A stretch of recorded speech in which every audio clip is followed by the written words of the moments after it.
Hi, Miss Velories. So my name is Leah. I'll be doing your interview today. Just to give her a brief introduction, her name is Velories Smith. She's a senior administrative specialist at the Housing Authority of Milwaukee. She's the co-owner of J Security Home Improvement and has worked for their Precision Kidney Care. She has also studied business in 2015 at Colorado Tech University, and Miss Velories also works with children ministries at church. How are you doing today? I'm finding you. I'm good. I probably skipped over a little things in the introduction. So do you mind just telling us a little bit more about yourself? Just a little more details if you can. You really didn't skip over nothing, but I am over the youth ministry at church. Have been since I've been there. Um, oh my goodness, it's it's an experience that I love working with the youth. So I know you have your own children, correct? Huh? You have your own children? My child, I have one daughter and she's grown.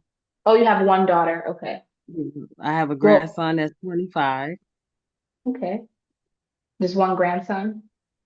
just one grandson, and I have a great grandson who's 6. Oh, okay. Nice. Experience. Just a little baby. I actually want to ask a question about that. What is the difference between, would you say, between raising a kid and like working with kids? Like, is there a difference if there is? Um, with the youth that I work with, I have to get them confidence to open up and talk to me about things they wouldn't talk to their parents about. Um, and then I share some of my experience with them as I was growing up and things that has happened to me and how society has changed in the years and it seemed to work out okay. So when you say how society has changed, would that be like in the wrong direction or the right direction? Can you give a little more details on that, if possible? Well, we was raised differently than the way teenagers are raised today. Um, and in our time as growing up, our parents didn't play with us as far as being smart, talking, and we had a curfew to be at home, and there was no disrespect. Children nowadays, uh, some of them are very disrespectful, and their parents are trying to be their friend instead of being a parent. Mhm. So my next question would be, since this is the topic of the series, can wisdom be acquired? Like, can you get wisdom, and how would you go about going getting it, if so, if possible? Wisdom, Yes, can it be acquired? can it be? Acquired, like, are you able to obtain wisdom? Because some people believe like you're born with it or passed down, but do you believe that you get it? And how do you get it, if so? It's wisdom. How would I feel about wisdom is, oh wow, just the way you are, the person you are, and the person you become, and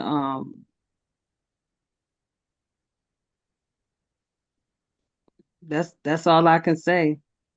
So it grows with you. You learn it over time. Yes, you learn it over time. Yes, it's something that'll grow with you, grow within you. Watching older people in your family. Uh, yes, it was something that would have to grow on you. It's something that you just can't up and say, "Oh, I got wisdom." No, you can't do that. Yeah. Well, okay, so you're a mother and you're also a grandmother. How has that And changed you as a woman? Because you were a woman before all those things. So how has that changed you? Just how you look um, at life and how you approach things, like if it has changed you in any it way. actually changed me because I was a teenage mother, and I really didn't want my daughter to become one, but she was. It was a struggle in the beginning. Um, I was kind of upset, but then I couldn't be upset. Mhm. Um, so we learned to work together and cope with each other And I always told her she felt like she needed to talk to me, always talk to me about what she needed instead of going to somebody else. And we established a good relationship. Because some children are scared to talk to their mother and father about anything. So how did you build that safe space, like a space that's safe enough for her to come to you and be like, "Ma, this is what I'm going through." Because a lot of children don't have that because parents are not, I guess, as emotionally available. So how did you get I've yourself that space? always talked to her about any and everything. I never sugarcoated nothing. Always was open with her with a lot of things. So that's how we established that relationship. I really didn't hide nothing from her. I was very open, and wanted her to know that I was open to anything she wanted to talk to me about. So you were her mother, but also in a way her friend. But of But course there not was too limitations. friendly where she Yeah. wouldn't. Yeah. Okay. So any advice you would have, I know you spoke with your daughter about it, but any advice you would have to whatever, youth is going to watch this video, to the teen mothers out there that is watching and they're like struggling to open up to people, but they need things and need resources, like what advice would you give them if you had any? Truly go to your parent first, um, and establish a relationship with them. That's the best thing I would say. You can't trust nobody more than your parents. That they're the best ones. So just go to a They will parent. never. Huh? Oh, so you said go to a parent, right? Yes. Learn to trust your parents, not no one out in the streets, 'cause they can give you the wrong advice. Do you have a close relationship with your parents? Unfortunately, I just lost my mom last year, and she was like my big sister, my mom, my big sister, my best friend. Mhm. And my father's been gone since 2005. Sorry to hear So that. I have any parents. When she was here, is there anything she said to you that like stuck with you? I'm pretty sure there's a bunch of things, but if you could just remember one like phrase or a word that she All said to you that. my mother was my best friend. I could talk to her about anything, as even as being an adult at Mhm. my age, I can come and talk to my mother about any and everything. And that's what I loved about her. So just the type of relationship you had, you could just go to her because Yes. she was open-minded, I'm sure, about you Yes. and left that space for you to kind of connect on a different level. Yes. Okay, I said you also worked at a kidney care. So I kind of want to talk about move the conversation over a little bit and talk about health for a second, because you Okay. do work with youth. So I want to ask you, do you have anything? Is there anything that you could tell the youth to get ahead of their health, like to take care of their bodies now? Like, what is something you've seen a lot working in the kidney care that you feel like we could prevent, like as young people? Well, I didn't work hand in hand with the patients, but Okay. unless they was checking in and I was weighing them in. But there's a lot of things that I saw where I even seen young people that was in their early 20s that was on dialysis, and it came from dr- uh drinking a lot of alcohol and not taking care of themselves. So um one thing is never to over exceed in your fluids that you taking, because that's what a lot of people were doing. Or some of them were diabetics and not taking care of themselves and end up uh, becoming on dialysis too. Um, constantly, always, every year, get your yearly checkup. Make sure you get your levels, your blood work done.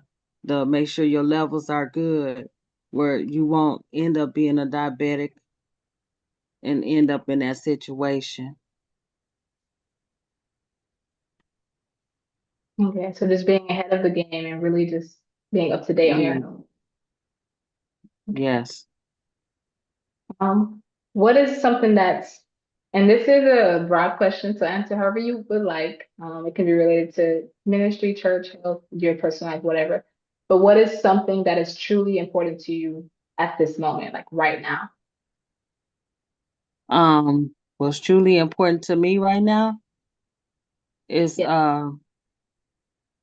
well, I've been seeing how I'm gonna start this year first with the new people that I'm gonna meet with the ministry, and how would I my will is focused on uh approaching them and seeing how I can do, because every year is always somebody different. So I'm trying to figure out something new. I've been researching. They have gospel rap and music where I feel I can maybe reach the young people with the gospel rap, since a lot of them like rap, and it's some pretty decent rap. So I do a lot of exploring. Okay. So that's what's important to you right now, exploring. Do you Yes, think that, because I hear a lot of like older people in ministry that talks about like the gospel rap and all that stuff. Do you think previously people were more closed-minded to it? And why do you think so? yes, Why do you think? they are. Well, some of them don't take the time to listen to the lyrics. The first thing they'll judge is the music. But if you sit back and you listen to the lyrics, they're still talking about the same God that we serving. They just exploring it in a different way. Expression, yeah. Expression is just different. Yes, expressions is very different, How has and I think if someone would sit back and look at it, listen to it, I think they would really like it. so do you think I don't want to use better in this way, but do you think that the way we're going as far as like creativeness in that in the ministry and stuff like that, do you think it's in lack of better words, better than we were before? Do you think it's more open, like open-minded about how we express ourselves than it was previously in ministry? Some ministers are open minded to new things, but some are not. No. Some still have that old tradition, so we have to respect them on that. And some of them don't. Which is Some of understandable. them change. Some of them would change how society change, and some of them don't. What are ways that you express yourself creatively when you were younger, maybe? And how is that now? How does that look for you now, creatively? Now, I do a lot of reading. I'm on the computer, looking up stuff, writing it down, printing out stuff. I like to share my stuff. I like to share things I like, or what I found. I usually sit down and talk to my grandson because he's 25, and I try to get a feel of things from him, and because I'm not a person that's out there with the slang and everything else, so I always sit down and talk to him to see, to see what's going on, and sometimes it's hilarious. It really has me laughing because times has really changed. Yes, they have. And what about when you were younger? Like, how did you express yourself creatively then? Well, we had a lot of things. We had the arcade, we had summer school activities. My mother always kept us in something active in church, especially like vacation Bible school or any little special things they had going on in church. She always kept us in that. So we were always on the go. Besides, my mother and my brother were when my mom and my brother sing gospel a lot, so we was always at church or on the road. Okay, did you do a lot of reading when you were younger too, or was that not like something that you really liked doing, but just had to do it No, I did a lot of reading and drawing. when you were younger? Yes, I do a lot of reading now. What is a book that you're reading now that you think people should read? I'm actually doing a book with a work. It's a workbook called Self Love. I like that. So yeah, I purchased it from Amazon. It kind of caught my attention, and I purchased it, and I've been reading it and doing the worksheets and everything that's in there. So yes, it's teaching you how to love yourself. And who wrote the book? Do you remember? No, I don't. Yeah. I'm sure they'll find it in there somewhere. Yes. What are some activities they have? Like, what are some activities that you've done that you've learned from so far? Oh, so far they asked the questions of how you feel about yourself. The other activity where it tells you to go into the mirror and hug yourself and tell yourself that you are somebody. You know, if you have doubts about yourself, it's helping you to encourage yourself on how to self love yourself.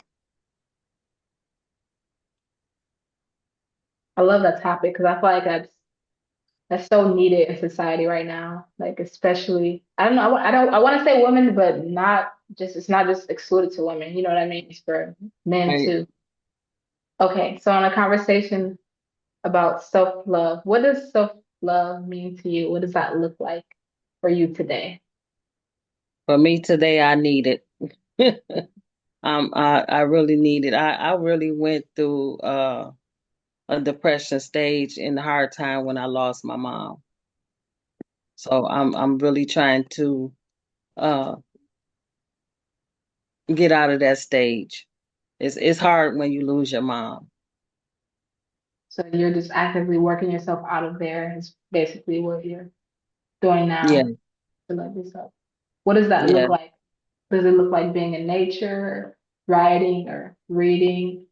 Like what Mm. form does it take? Journaling, journaling. Uh, I still talk to my brother. He's also having a hard time. We sometimes have our crying moments when we on the phone. So it's we getting there. That's deep because I couldn't imagine like losing my mom and like it's a lot of us. So I don't know how I would even react to a situation like that. And it's Um, only two of us. it's only the two of you. Yes. How do you,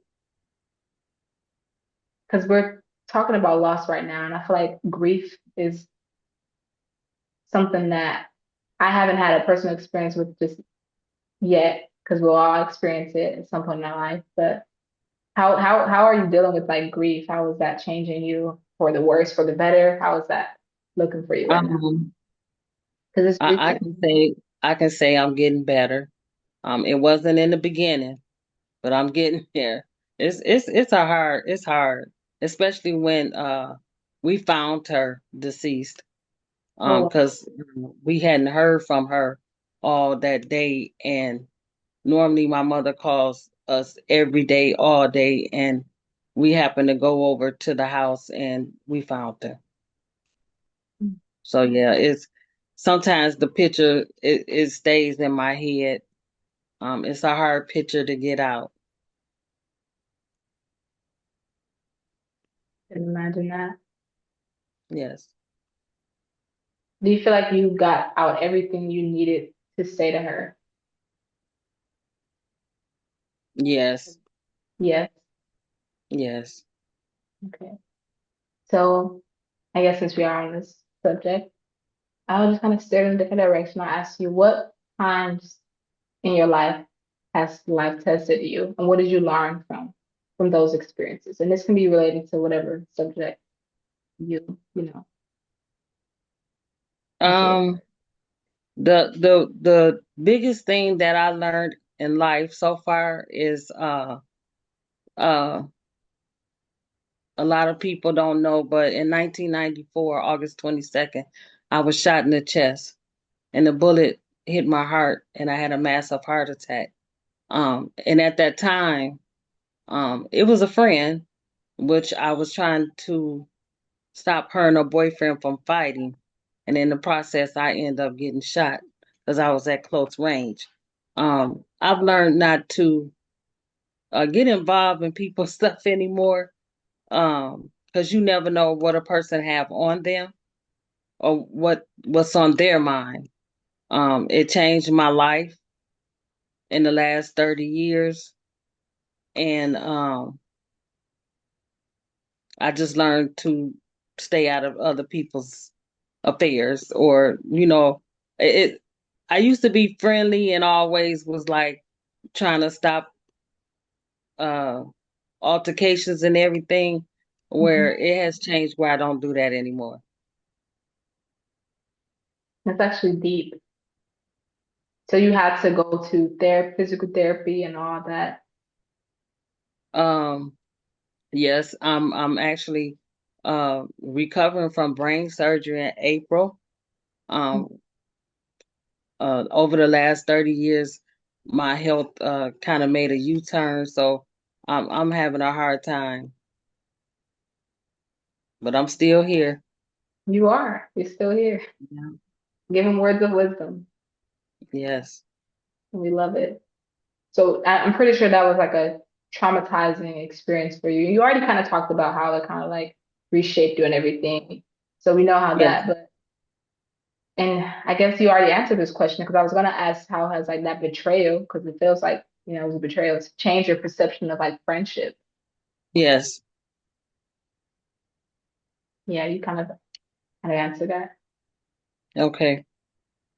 Okay, so to end off the conversation, I'm gonna ask one more question. So when you Okay. are facing hardships and trauma, what are some ways, what would you advise for the young people to get through it? What are some words of Well, wisdom?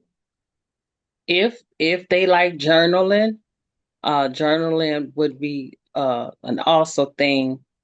Even if not even hardship, but journaling on a daily basis, writing down your thoughts or how your day and stuff was, it helps you um go a long way. Um, Maybe things you can't say to people, you can always put in your journal. Go back and read it. Um, Maybe figure out a way where how you can approach or talk to someone that you really want to talk to. Um, Sometimes it gets so heavy where you may need help, or to talk to someone that's not family and go to a professional. It doesn't mean you're crazy at all, because people always feel like, oh, I'm not going to talk to a psychiatrist. No, it just helps to talk to somebody that basically don't know your circle, your family, and you just letting it all out. I love it. I love it. Well, this concludes our conversation. So thank you so much, Veloris, and you have All a right. great rest of your day. Thank you. You too. All right.